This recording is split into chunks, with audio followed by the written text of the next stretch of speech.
Okay, so we are back for round two.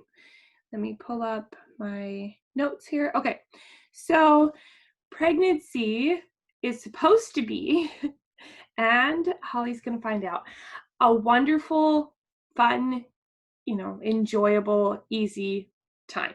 It's not supposed to be this miserable, horrible time when we just suffer and moan and groan and get through it, and then we have a cute baby at the end. Like we do get a cute baby at the end, but we also can enjoy the whole process. So what we have to find out is like, what does God say about it, right? Because he's the ultimate the word, right? He's the ultimate say on what pregnancy is supposed to be. And so when we turn to the scriptures and we turn to the Bible and we look in God's word, we find that we don't see a ton of pregnancy is supposed to be horrible. Women are supposed to have all of these awful things. We see a lot of God's promises. He promises that we won't cast our fruit before it's time. He promises the Israelite women that because of their covenant, because they're the covenant people, that they will be able to,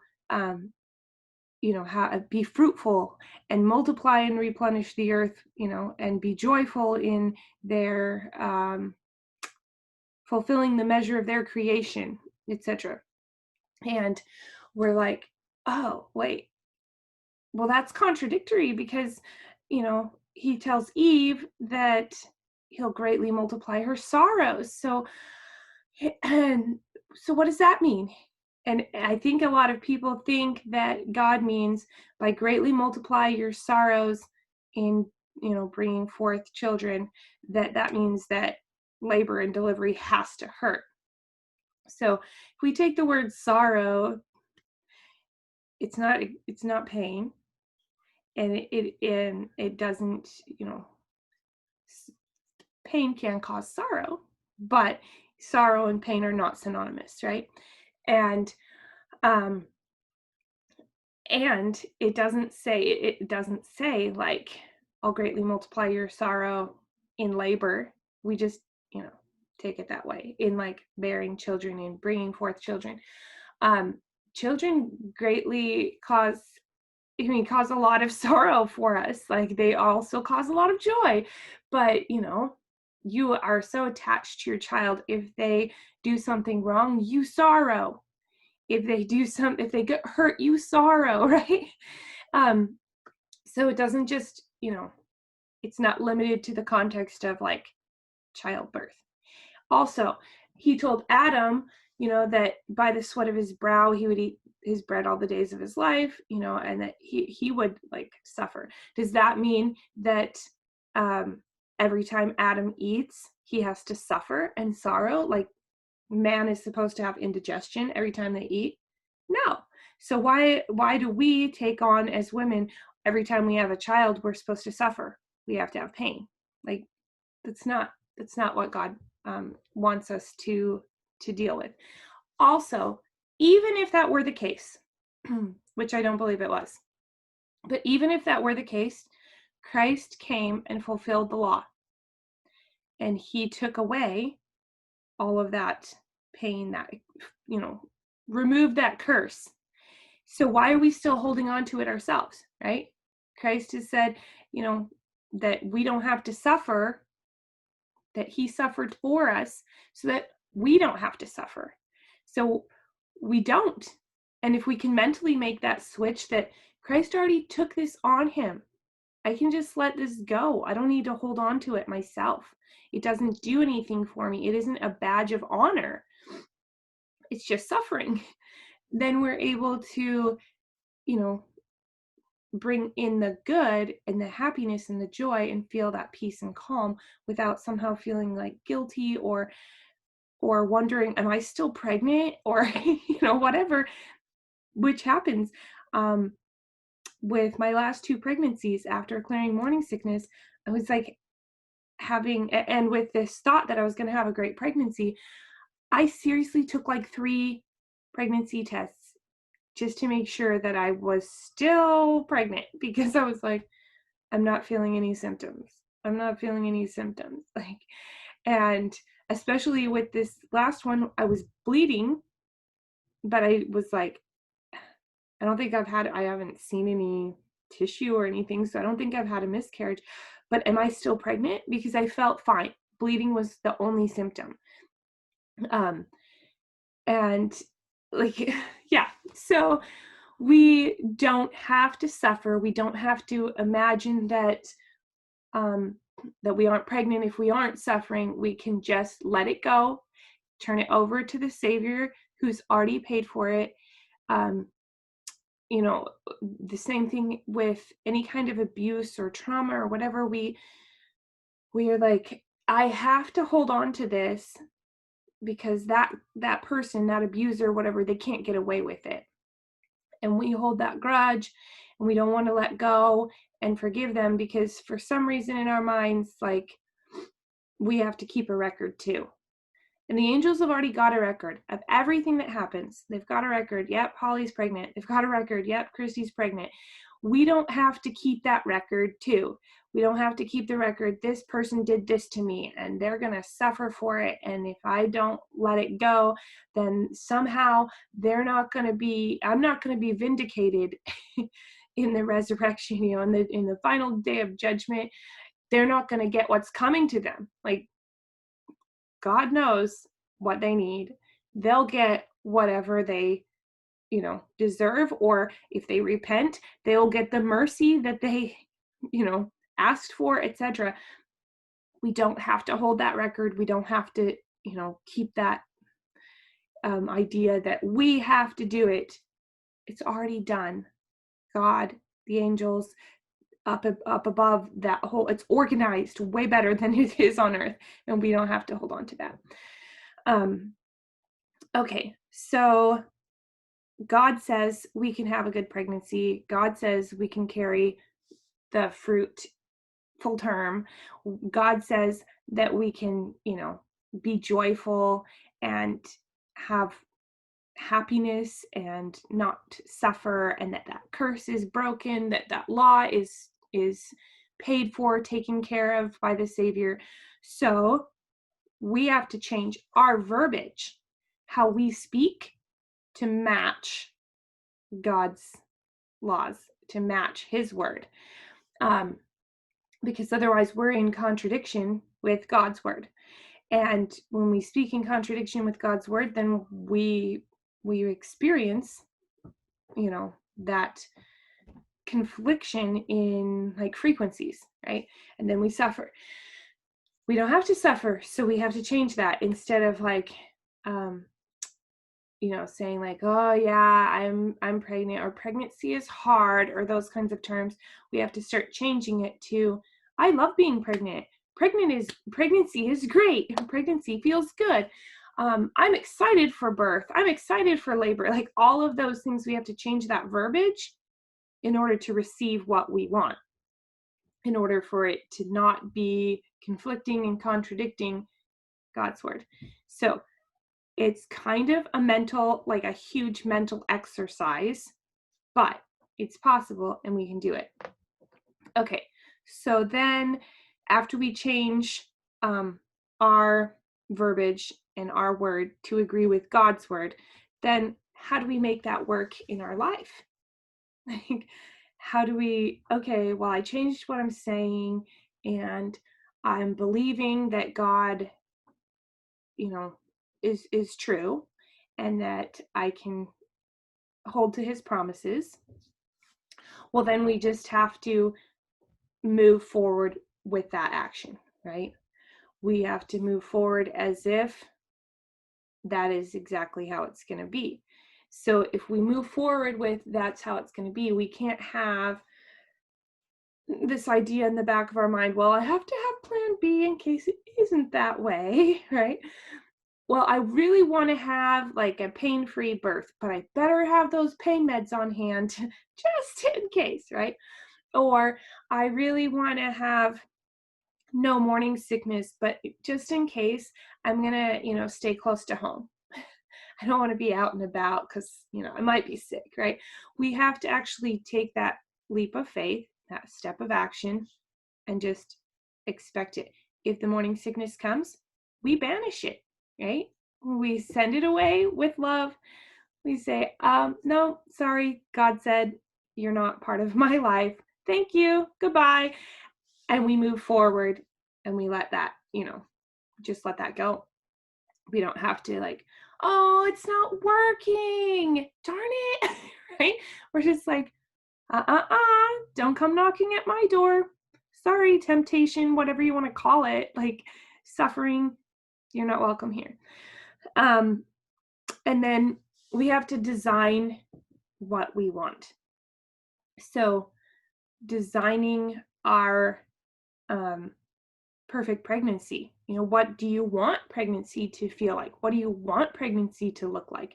Do you want to be on bed rest? Do you want to gain, 60 pounds? Do you want or do you just expect those things, right? Do we expect those things, or do we actually want them? Of course we don't want them. So we have to design, what do we want? Because if we don't have an idea of what we want, then it just naturally fills in with our fears and our worries and our past experience, or our mom's past experience, or our sisters, or our friends, or whoever, right? If you're a first-time mom and you don't have any prior experience, you still have prior experience because you've heard so many stories and you've seen so many movies, and and everything is like, pregnancy is horrible, you're going to be throwing up every day or whatever, right? So what do you want? Writing out, you could do it in bullet points, you can do it in story form. I want to feel fantastic. I want to have energy. I want to feel strong. I want to, and you don't want to use contradictory, what's the word? I can't even think of the word, but when you don't want to negate what you're saying. So you don't want to say, I don't want to feel pain, right? Because then your mind just hears pain. And it's like, check, I can give you that one. I don't want to feel morning sickness. Check, morning sickness, right? You want to write it in a way that your brain hears the words you want it to hear. I want to feel good. I want to feel healthy. I want to feel strong. I want to feel energized. I want to feel fit and however you want to say that. I want to enjoy this time. I want to feel connected to my baby. I want to feel connected to my other children. I want to have a pregnancy that feels good and is easy. Whatever, you just write it down, make those goals. I don't care if it sounds completely outlandish and ridiculous, and there is no way I can have a pregnancy like that, right? Yes, you can. So I sent you that scripture the other day, Mark 20, 24:11, I think, or was it 11:24? Hang on, let me grab that.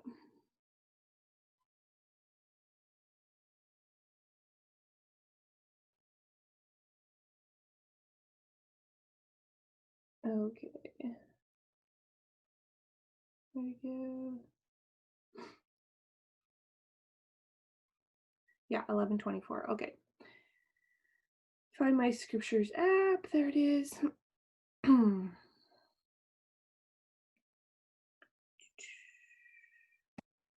Scriptures.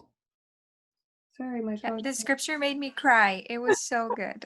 Yeah, it's fantastic because we don't have to have that suffering, right? Okay.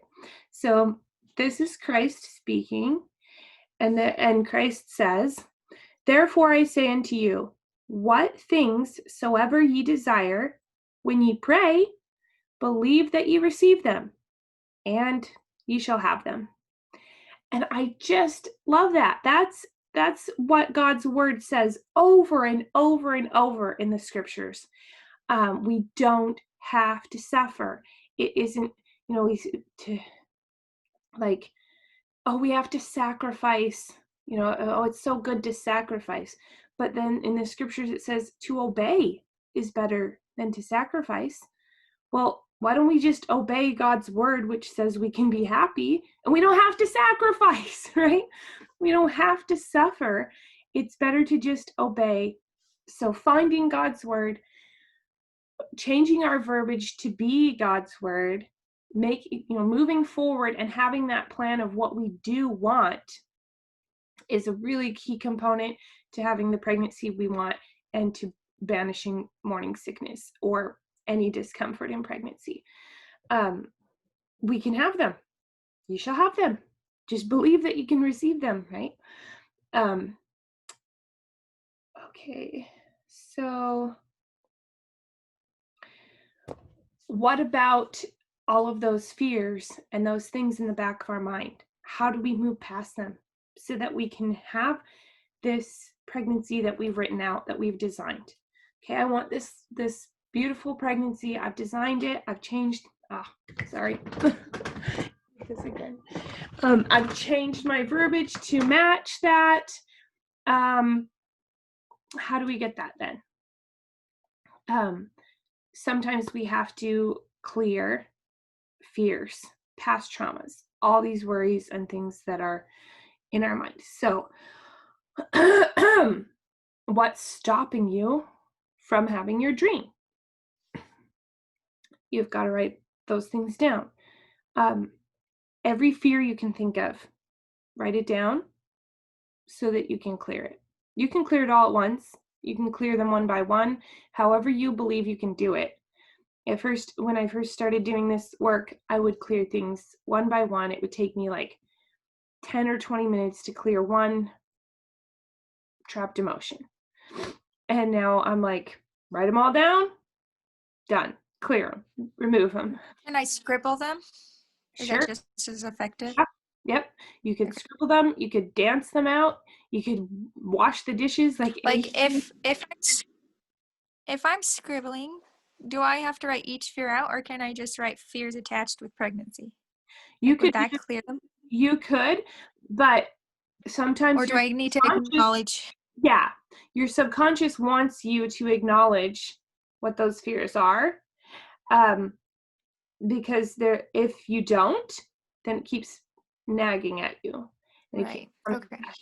So if we're too afraid to follow that fear to the end, and we keep banishing that fear, it keeps coming back. It's a warning signal. It's saying, think about this. This is really dangerous. What if this happened? Okay. So instead of saying like, no, I'm not even going to think about that, that's too bad. Then, we almost like instinctively focus on that, right? Instead of like, okay, I accept that thing. That's a possibility. But that's not going to happen. That's okay. And if that did happen and that was God's will for me, that's okay. Then, that would be God's will for me, right? Once we accept that, we followed it to the very end. Worst case scenario, right? Okay, thought it all through. Now be gone, right? Like, we don't have to focus on it. But if we push it away and we won't even think about it, then it's just going to keep coming back and nagging us. So it wants to be validated. It just wants to be validated. Once we validated it, then we can move on. So I've seen people do this with healing a lot in any instance. Like, oh, I'm so terrified that I'm going to die and I'm going to leave my kids without a mother and, whatever. Okay, so if that's their worst fear, they won't even think about it. And so it just keeps coming back and it plays out in their life. Maybe they have a lot of accidents or they end up being sick a lot or whatever, and they're not even the mother for their kids that they want to be. And so even though they're not dead, they're still not the mother for their children that they're so afraid they won't be if they die, but they won't think about it, and just playing it to the end. Okay, so I die. My kids are without a mother. what's the worst thing? Well, I'll miss my kids, but I'll be able to see them. I'll be on the other side. They'll feel me. I'll feel them, etc. You play the whole thing out. Oh, but my husband might get remarried. Oh, no, that's horrible. Okay, think it through. Okay, he'll marry someone that's kind and loving. I mean, he chose me, so he'd choose someone that would love the children and take care of them. Play the whole thing out until you're like, all right, okay, seen it, all of it. Now be gone. It's not going to happen. It'll be fine. And when I've done that, or I've seen people who have done that, it doesn't happen. That fear, that greatest worry, it doesn't happen. But when they keep pushing it away, it like subconsciously is still happening, just in other forms. And sometimes it even happens in that form. I had a friend who her biggest fear was losing a child, and she lost a child. And but she said it all the time. She said that a lot. My biggest fear is losing a child. My biggest fear is losing a child, right? It's like she attracted that into her life. It was really sad. And maybe she attracted a child who was like, well, she already thinks she's going to attract a child, so I'll go down to that family because I've only got a couple years to live anyways, get my body, be done, complete my mission. I don't know how it all played out, but it was just sad that, that was her worst fear, and then it happened to her. But she got through it, and she's an amazing lady, and she hasn't lost any more of her children, and this was 20 years ago. But it happens if we don't clear that. So we've got to clear those things so that we don't keep bringing them back for us. Okay, so how we manifest those desires is first we clear all those fears and worries. We think through to the end. We don't keep pushing them away. We acknowledge them. We release them through breathing it out, scribbling, dancing, washing the dishes, whatever way it feels best for us. Run a magnet over your head. I don't care how you want to remove it. Release it. Let it go. Rip up the piece of paper that you wrote, the fears on. It doesn't matter. Just get it away. Write down your dream, what you really want, and then start acting on that. And pray, speak, and think as if it already has happened. So I think in the course that you took, I think you didn't end up reading the Jackrabbit Factor, correct? That was in the second half of the course. Okay, so Jackrabbit Factor, absolutely phenomenal book. In there, they teach principles of, manifesting what you want in life, receiving your dream, whatever that is, like just manifesting those things. If you want to be out of the rat race of life, you got to step off the path and go in a different direction. You can't stay in that rat race and expect different results. So sometimes we just don't want to actually move in that direction, and so we speak like, I will have a good pregnancy. I will have, this, that, or the other thing. I will is a future tense, right? So guess what, Holly? Somewhere in the future, you will have a good pregnancy, right? But if you want that pregnancy to be this current one, then you have to speak in those, I have a good pregnancy. I am having a good pregnancy, right? In present tense. Or even as if it already happened. I had good pregnancies. I felt fantastic, whatever. Speaking in present tense as if it's happening now, speaking in past tense. Thank you for the blessings that you've given me, instead of, please bless me with these things that I want. You're thanking God because somewhere in the future, in space and time, that's already happened. So you're just thanking him for what has already happened somewhere, even if you aren't caught up to that right now. wherever you are in space and time. And so when we change how we are speaking, not only like verbiage and stuff, but tense, past tense, present tense, future tense, like, are we speaking in that correct tense? Are we saying, I love this pregnancy. I feel good. Every morning that you wake up, this is a blessing. This is wonderful. I feel so good today, etc. Instead of pleading with the Lord, please help me not to have morning sickness today, right? Then you just sent out that plea to the universe or to God, morning sickness today. We don't want that, right? So changing that, believing that, speaking that way, that is how we manifest what we want. So if you really want a beautiful new home, if you say, like, I really want this beautiful new home, it will have 2 stories, it will have 5 bedrooms, it will have, 5 acres with an orchard, whatever your dream home is, okay? It will. You're not going to have that home for a long time, right?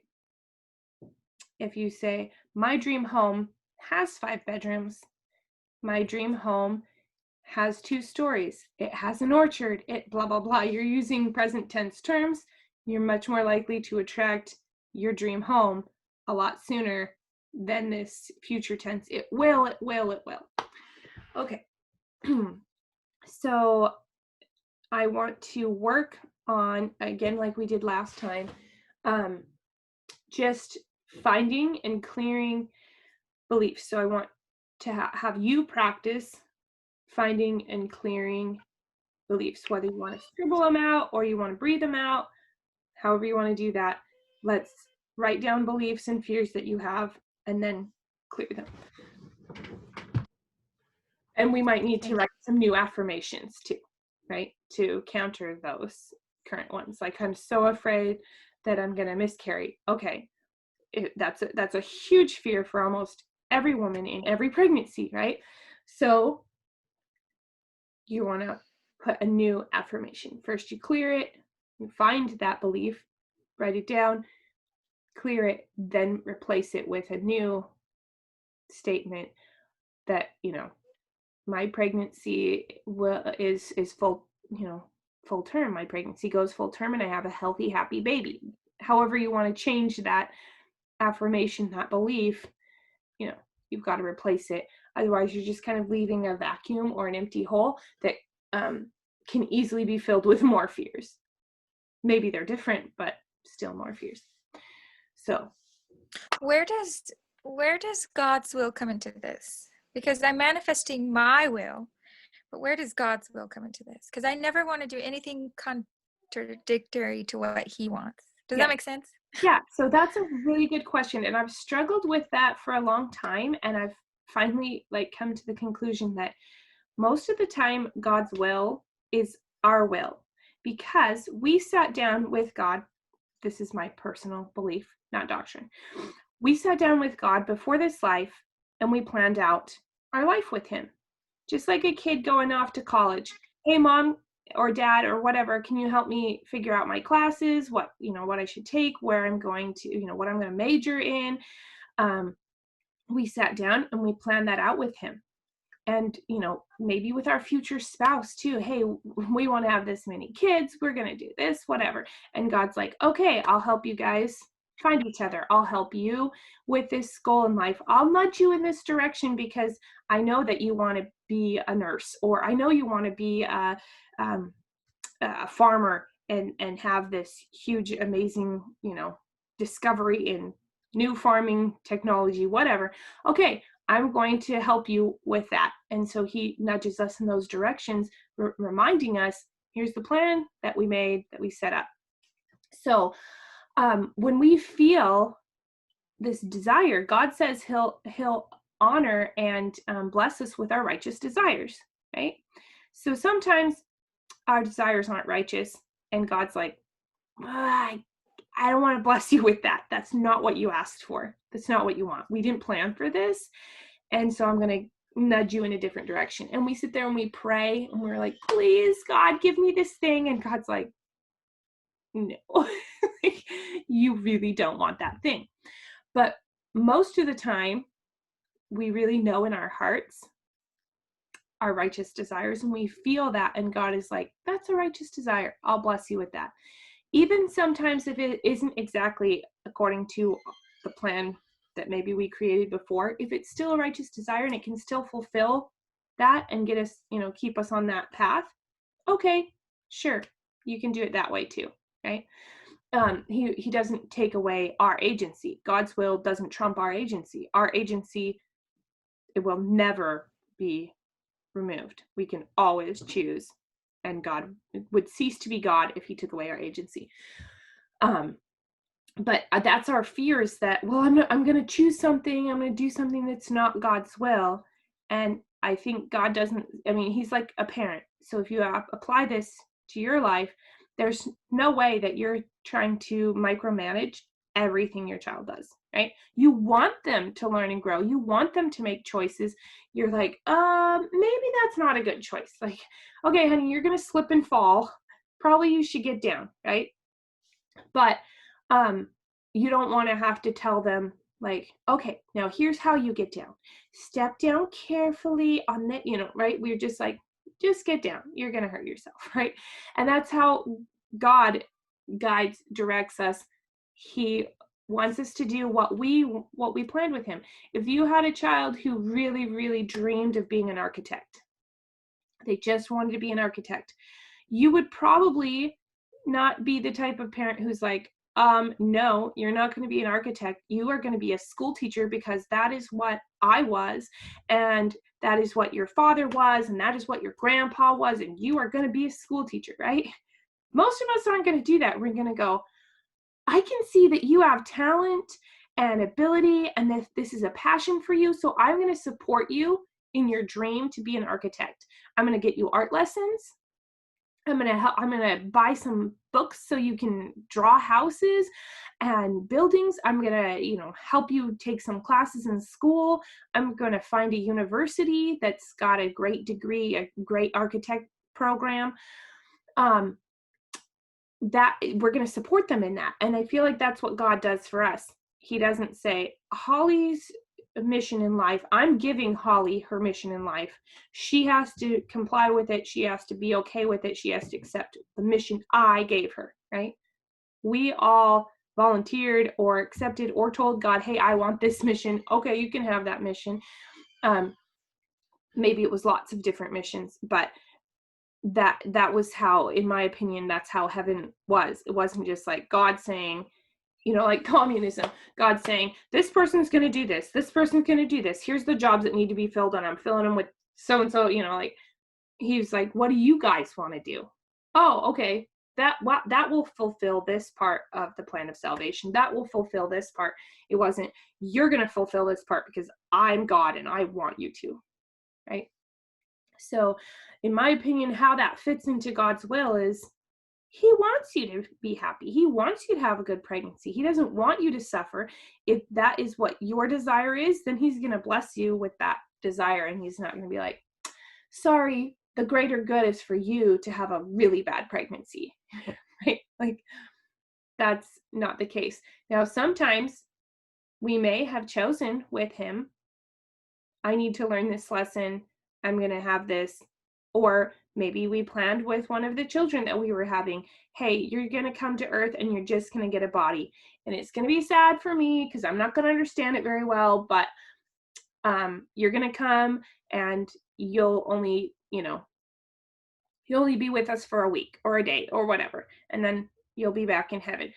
And we're like, why did that happen to me? I can't understand it. God, is so cruel. Why would he let this happen to me? We planned that out.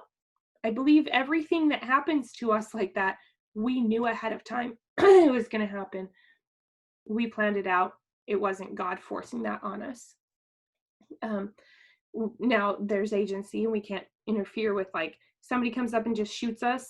Okay, that was their agency. Maybe that wasn't in God's plan. That wasn't in our plan, but God's going to make it work for the good anyways. And that's okay. As we've seen, he doesn't let us be gone if it isn't okay for us to go. Maybe it wasn't our exact time to go, but we've completed what we needed to do, and it's okay that we go. If not, miraculously, he saves people. I mean, people fall out of an airplane and drop 30,000 feet like that one stewardess and survive. Like, what? How is that even possible? It wasn't her time to go, right? Somebody gets shot in the head and they survive. It wasn't their time to go. I watched a video about a lady who was trying to commit suicide, and you can say, well, she was using her agency, so, she's gone.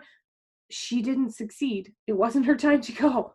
She has, she's had like hundreds of face surgeries, reconstructive face surgeries to fix what she did to herself, but she's still here.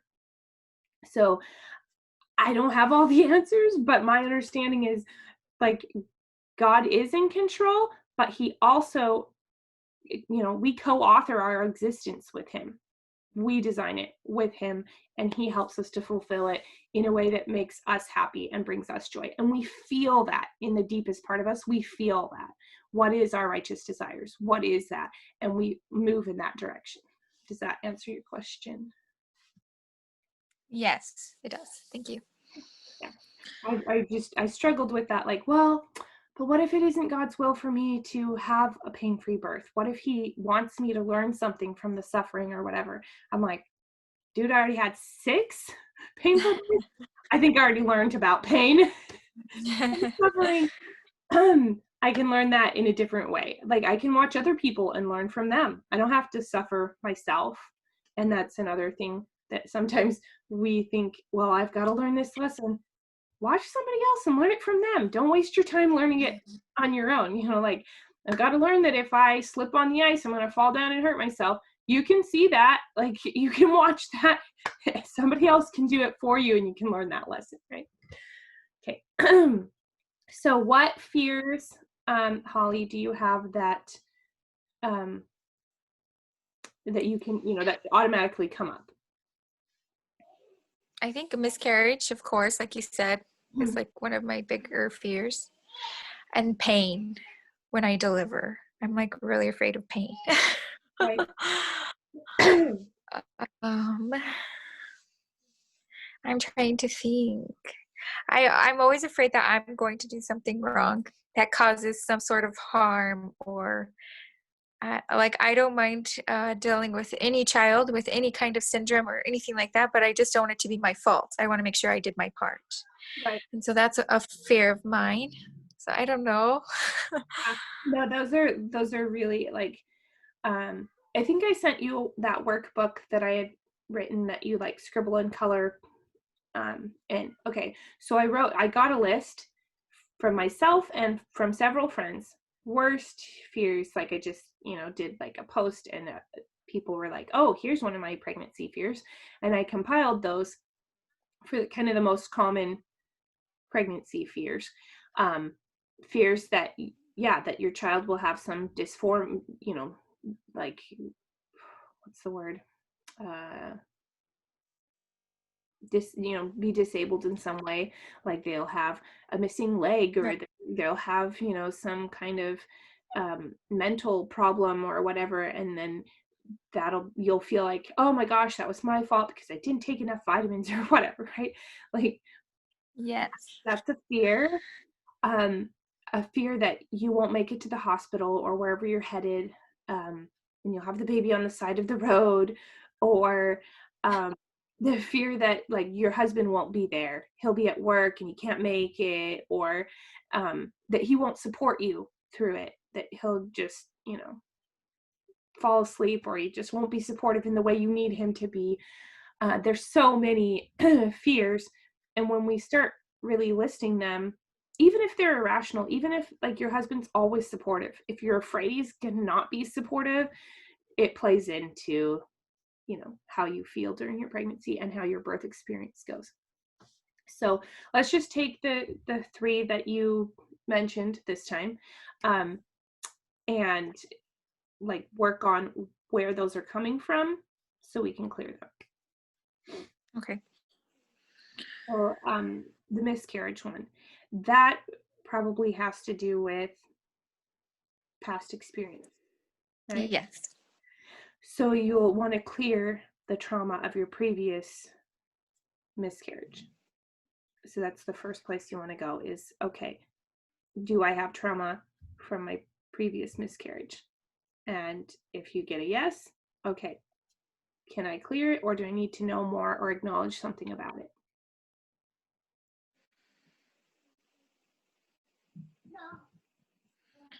I don't know. I'm being kind of funny with wording. Like trauma's not setting with me. So I'm like trying to find the right word. Yeah, yeah. So Because I'm like, it doesn't have to be trauma. I mean, it just is something that was difficult for you. It was a negative experience for you, right?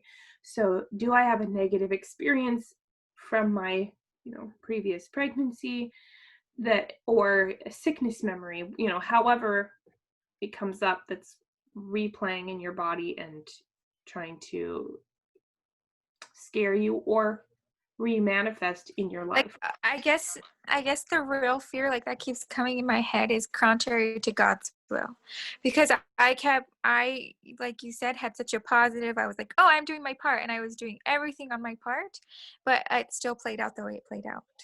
And so I keep thinking like, oh, I can put all of my faith in it, but the outcome will always be, like whatever it's supposed to be. And in my mind, I don't want to put that much faith in something and be let down. Right. I don't know.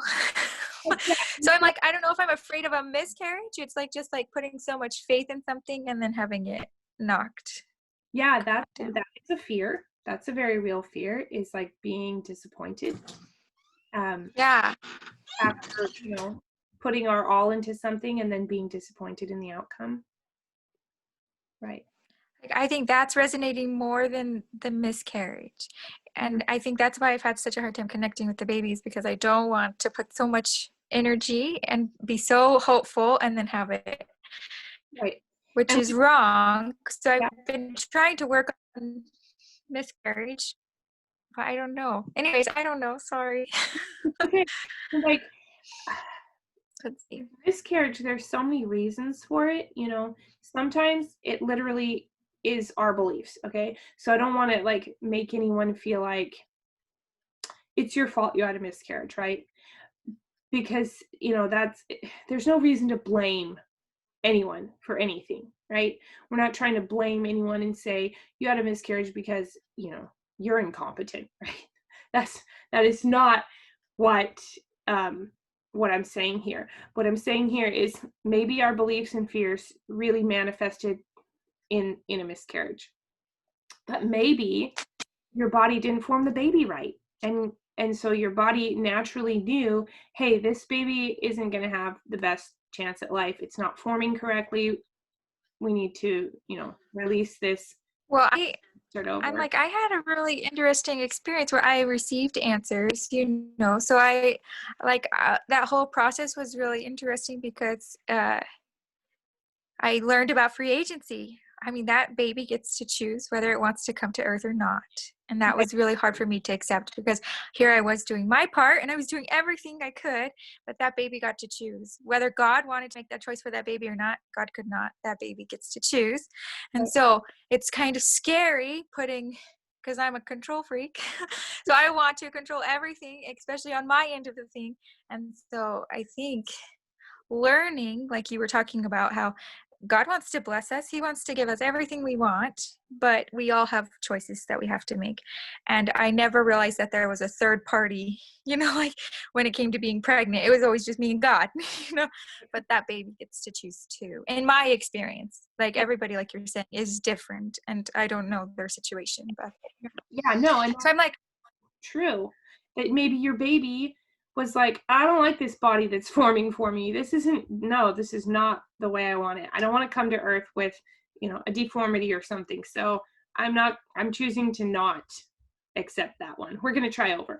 Let me try again. And I kind of think, and I could be totally wrong, but I kind of feel like we get to help God as an angel, as a spirit. We get to help God create the body we want.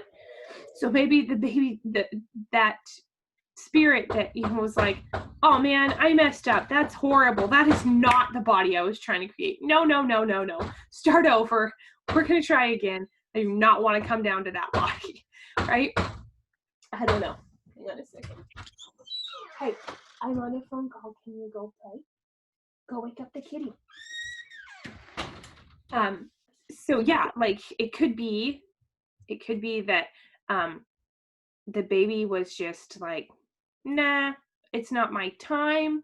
Maybe it like I truly feel like babies come when they're supposed to come if we don't interfere with it, right? Like a lot of people are like, I'm going to schedule an induction, I'm going to schedule a C-section, whatever.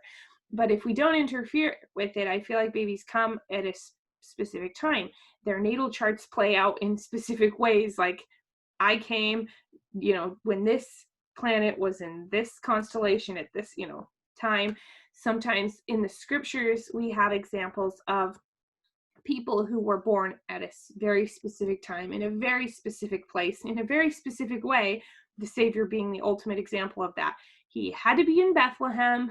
He had to come, at the time that he came in the spring when new lambs are born. All of these things had to play out in a specific way. And because he knew that, that is how it played out. And so maybe the baby was just like, this timing is off. I'm not supposed to be born in the fall, or I'm not supposed to be born. I need to come in July. I need to come in May or whatever. And that's part of their mission in life, right? So I think there's so many different reasons that just accepting like, yep, I did all of my part and God is faithful.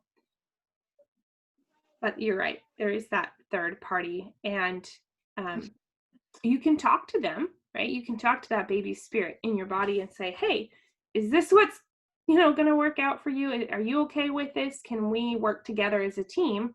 Because of course they want to work with their mom as a team. Like, yeah, let's do this. And ask the baby, what are your goals and ambitions and dreams for this pregnancy, for this birth? And that helps you to feel even a deeper connection to the baby. And it also helps you not worry so much that like, maybe their agency is going to be contrary to mine, and whose agency is going to win out, right? Who's got stronger will, me or the baby? Because yeah, that was happening with me. I'm like 12 days overdue. I don't want to be 12 days overdue, but as many, spicy cookies and pineapples and, bouncing on the birthing ball and whatever it is I did, it still came 12 days late. Was not my will, but that's when baby wanted to be born, and that's fine. That's fine.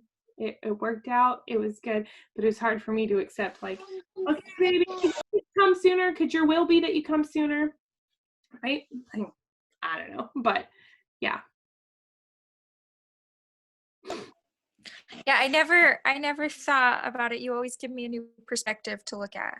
Even like last time you said, well, maybe the baby could come again, and so you're pregnant with the same spirit. And I thought, oh, I never even thought of that. So you always put a new perspective on things and get me thinking, and I like it. I'm trying to think of fears, but I'm like, I as you were talking through the whole session, I've been trying to clear them all, right.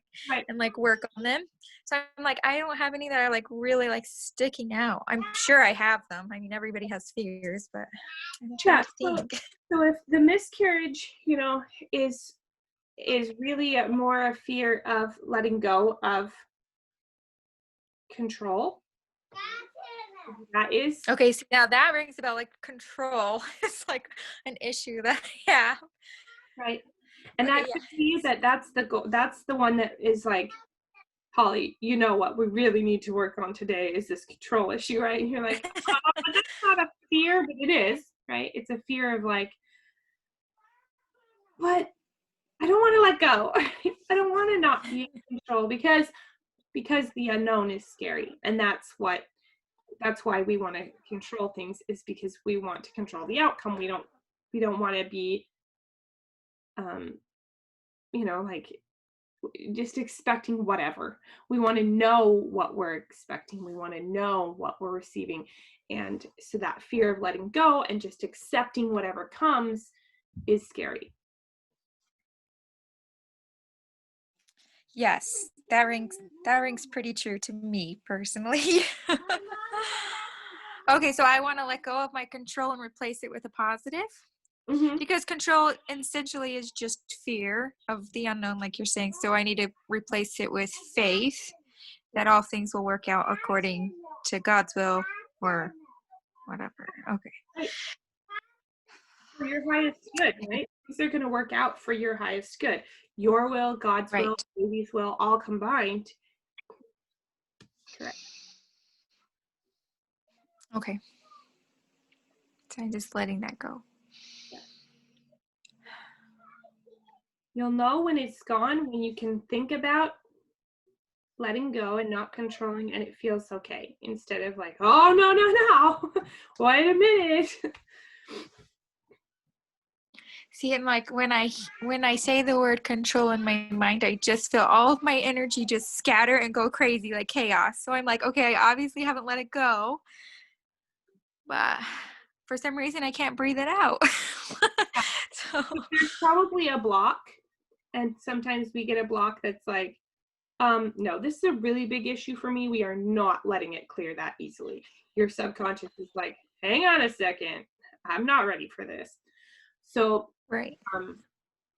just try closing your eyes and tell me what you see. Like, you'll probably get an image,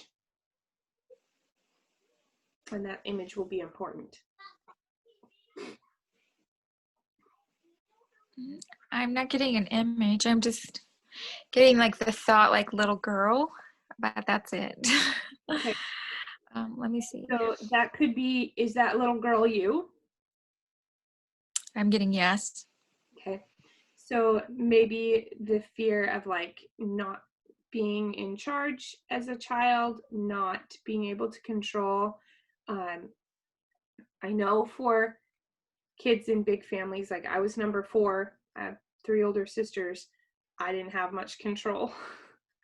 And that was hard for me. I wanted to be able to be myself, do my own thing without just being so-and-so's little sister. I'd say, hey guys, this is an idea. I don't think, yeah, I'm like, I think it had to do with moving a lot and I didn't have control over that. Yeah. And that really was hard for me. Right. Makes sense. So breathe that out. Let that trauma go. Let that, okay, that happened. I acknowledge it. I'm letting it go. I don't need to hold on to that, devastation, that fear, that sadness, that lack of control.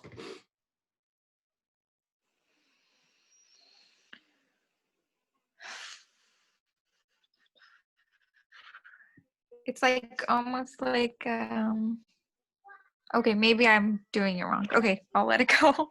I'm like, it feels like it's too vague for me, like I'm not letting anything go because it's like just like this vague idea. Does that make sense? So I need to like pinpoint something to like grab onto to let go of. I'm just trying to think. I'm sorry I'm taking up so much time. Let me see. Good learning experience.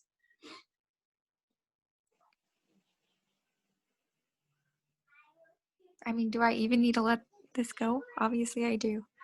Why isn't it easy? Usually I can clear things pretty good. Yeah. Apparently this is a big issue. When it's a big issue, sometimes we have to go deeper. And I feel like that's probably the case right now, is this is not just about moving in this life. This is a deep past thing. This is about what happened in the pre-existence and some stuff that went on there that you're like, it was re-triggered by having to move over and over again. Possibly the move from premortal life to this life, which makes sense because that's what we're talking about right now with you, with pregnancy, and that could be triggered right now is, yeah, I had to come, and maybe you didn't feel ready, or maybe you didn't want to come because heaven was so much better, etc. Finding that and clearing that will have a domino effect in clearing what you're experiencing now. Can I just replace it with a positive? Did I already clear it? You probably can if you feel like it's gone but needs. I'm like, because like what I'm drawing to is just like moving forward, having faith, knowing, like replacing that negative belief with like that positive, like you're saying, like that's all like gravitating towards me. Whereas I'm getting blanks when I'm trying to like figure out what it is. I don't know though. Yeah, no. Maybe I don't want to know. Sometimes we do. We just get a blank and we get stuck with like, I can't clear this thing. Sometimes because it needs to clear and it doesn't want to clear, or sometimes it already has. But if it feels like you're just stuck, but it's not resolved, then it's probably just a block. Like, no, I'm not ready for this, or maybe, your spirit's not ready for it, whatever. So feel that out. Does it feel like it's resolved and you just need to replace it, or does it feel like it isn't resolved but you're blocked?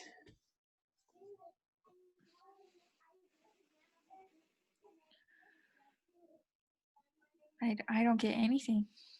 Usually I like feel like a frequency and I don't feel anything. Okay. So let me just use my intuition and see what I can feel. So hang on. Okay. Okay, so this is like, no, this isn't resolved. There's a big issue here. I'm getting a yes on this is a deep past thing. Is it affecting my pregnancy? Maybe that's why I'm drawing a block. Is it even deal with pregnancy? It is affecting. Oh, okay.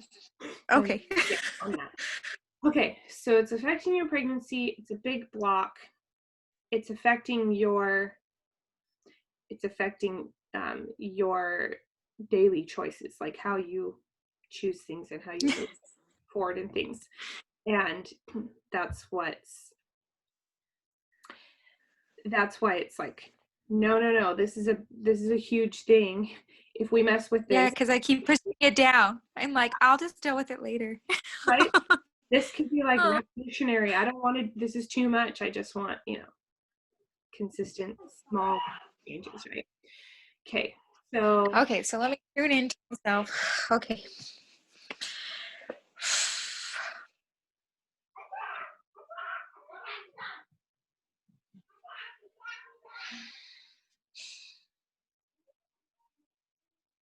I'm just drawing a blank. I don't even know what to ask. So what I'm seeing is I'm just getting this image of like you in the pre-existence, and you are like resisting, like kind of digging in your heels. So imagine like a donkey, and someone's trying to pull the rope, and you're like, no, you are not making me go in that direction. I feel like there's some kind of like cord pulling you that and instead of following that, you were resisting it and pulling away from that. Like you had to go in that direction, but you were resisting it. So let me see if it had to do with, it had to do with your birth and coming, crossing over into mortal existence. I'm trying to figure out why.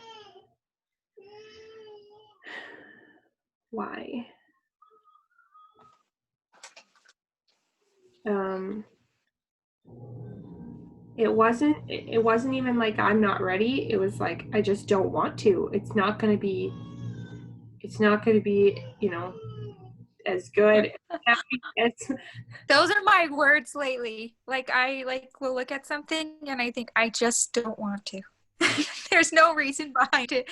I just don't want to. And I've been trying to get past that. So that rings true to me because that's all I'm doing lately. right, I see a pile of dishes and I think I just don't want to. I know I should, but I just don't want to. right, right. And I feel like that was the big issue, was like I just don't want to. Like, it's going to be difficult. It's going to be, a big process. Same with washing the dishes. Like, it's going to take a long time. It's going to be, I'm going to have to stand there for a while, whatever.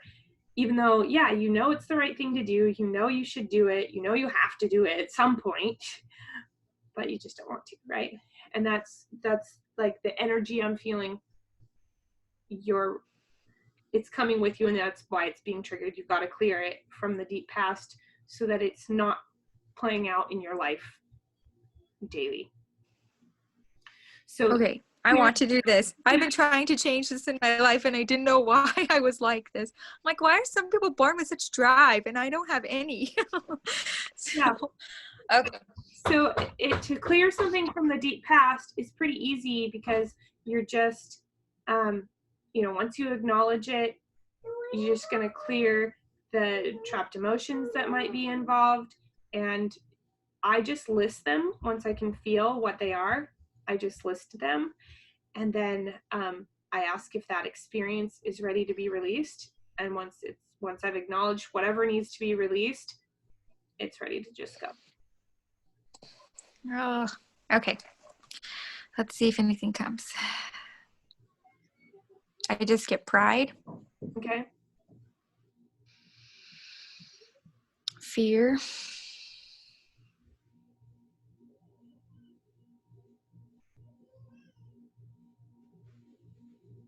Like alone. Can that count as one? Yeah, no, it makes sense, because you're going to be leaving. We think, oh, well, I'm coming to my family. Your earthly family, like, so much smaller than what you were leaving behind, right? All your ancestors, all your descendants, etc. I don't want to be alone. Makes sense. Okay, are there any others? Yes. What?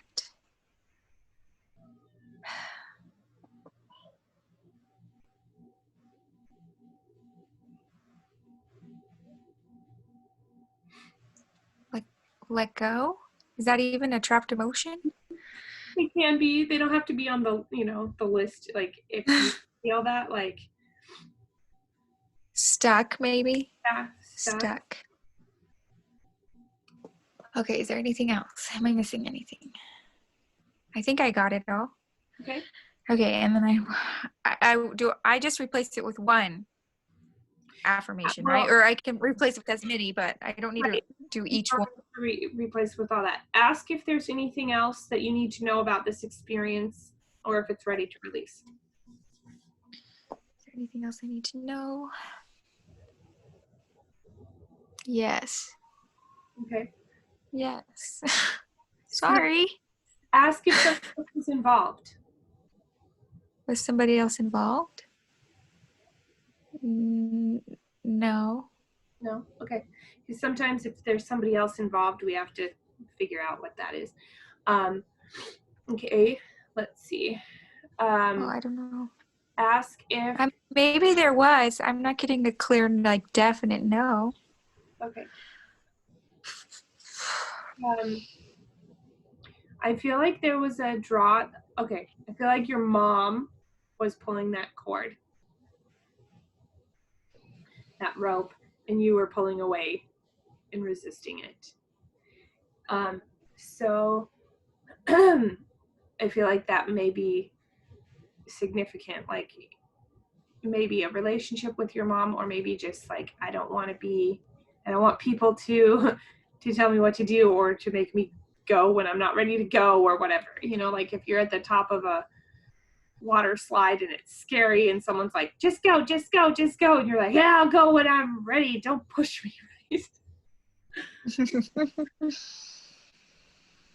Yeah, that makes sense. So I can see that. Is that all? Yes. Okay. Do I need to know anything else? I don't know. Is there something else I need to know? I don't think so. Okay. So then just breathe that out, release that. You should be able to just let that go.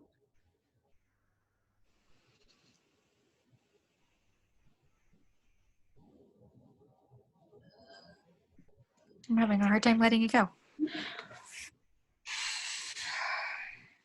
Okay, and then I want to replace it with affirmations. Mm-hmm. So, it could be one, it could be a couple, whatever new beliefs or affirmations you want to replace that with. I look forward to the future. I look forward to accepting what comes with faith, or, whatever, something like that.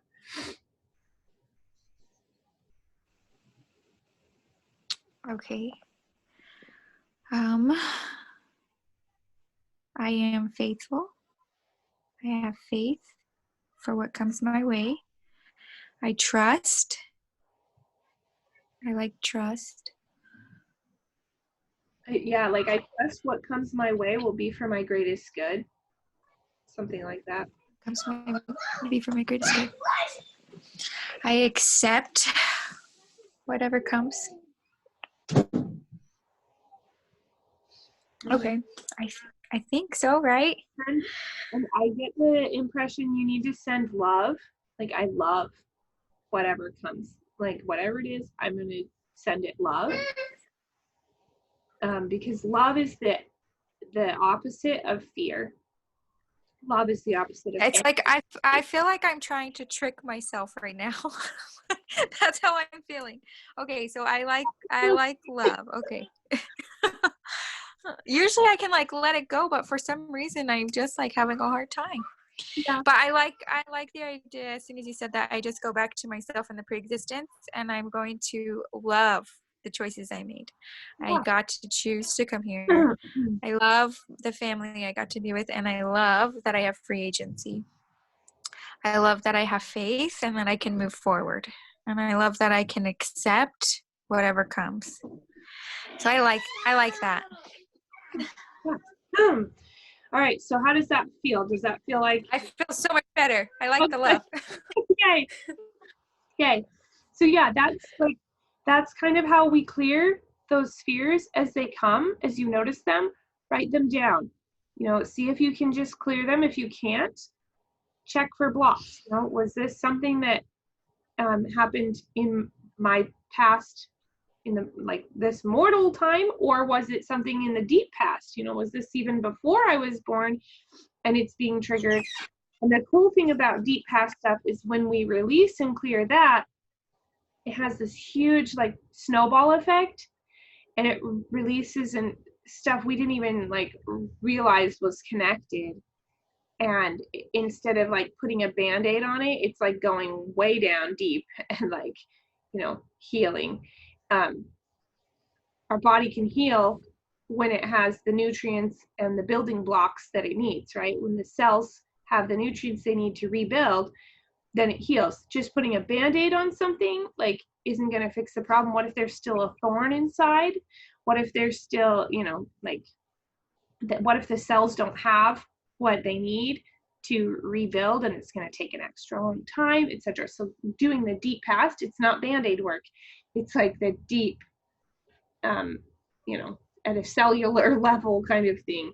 It's really working, and then it has this huge effect, and you're like, all I did was clear this one thing in deep past, and all of these things have improved in my life. So yeah, check for those. I like that. Perfect. And then start manifesting. So that's step 2, module 2. Believe God's word. Well, first understand, find God's word, understand God's word. And so I highly recommend that book, Supernatural Childbirth, because it goes through a lot of scriptures. They're Christians, so it's biblical scriptures that state, here's what God's word is, here's what it says. Do we believe that? Do we believe God's word? So understanding God's word, then accepting it, believing it, changing our verbiage, changing, clearing our fears, and then manifesting in the present tense. Those are the points that, once we've cleared disconnections and toxins and that kind of stuff like we did last time, this is the deeper stuff. We've got to work on this stuff, right? Okay, that sounds good. And you do this not just for morning sickness, but even for pain-free birth. Yes. I'm going to be trying to clear all of this. Okay. Yeah. My goal is pain-free. I still don't believe it, but I'm going to believe it by the end of my 9 months. Right. And reading books and seeing that other people have experienced that. I watched a lot of videos of people having pain-free births. And you can YouTube it, but you're going to have to you have to be specific, because you're like, pain-free birth, and it's like all these ladies who got an epidural. You're like, oh no, that's not what I mean. I mean a pain-free natural birth. So I usually put in like pain-free home birth, because it's much more likely than a pain-free natural birth if it's at home. Sometimes people have gone to the hospital and had a pain-free natural birth, but it's much more likely to find YouTube videos of like a home. So I watched a bunch of videos. I read a bunch of books. I did a lot of visualization, planning things out, writing things, and then just releasing every fear that came up. Every time I would think about something and I'd go, that's gonna hurt or whatever, I would, where's this coming from, and release it until I was able to, kind of just let that all go. And then I did a lot of meditation, even kind of while I was birthing, listening to meditation or frequencies that help, like tones and music that help me to just like feel peace and relax. Yeah. Perfect. Thank you, Christy. Yeah. Okay, we'll talk next time. Okay. See you, Christy. Thank you.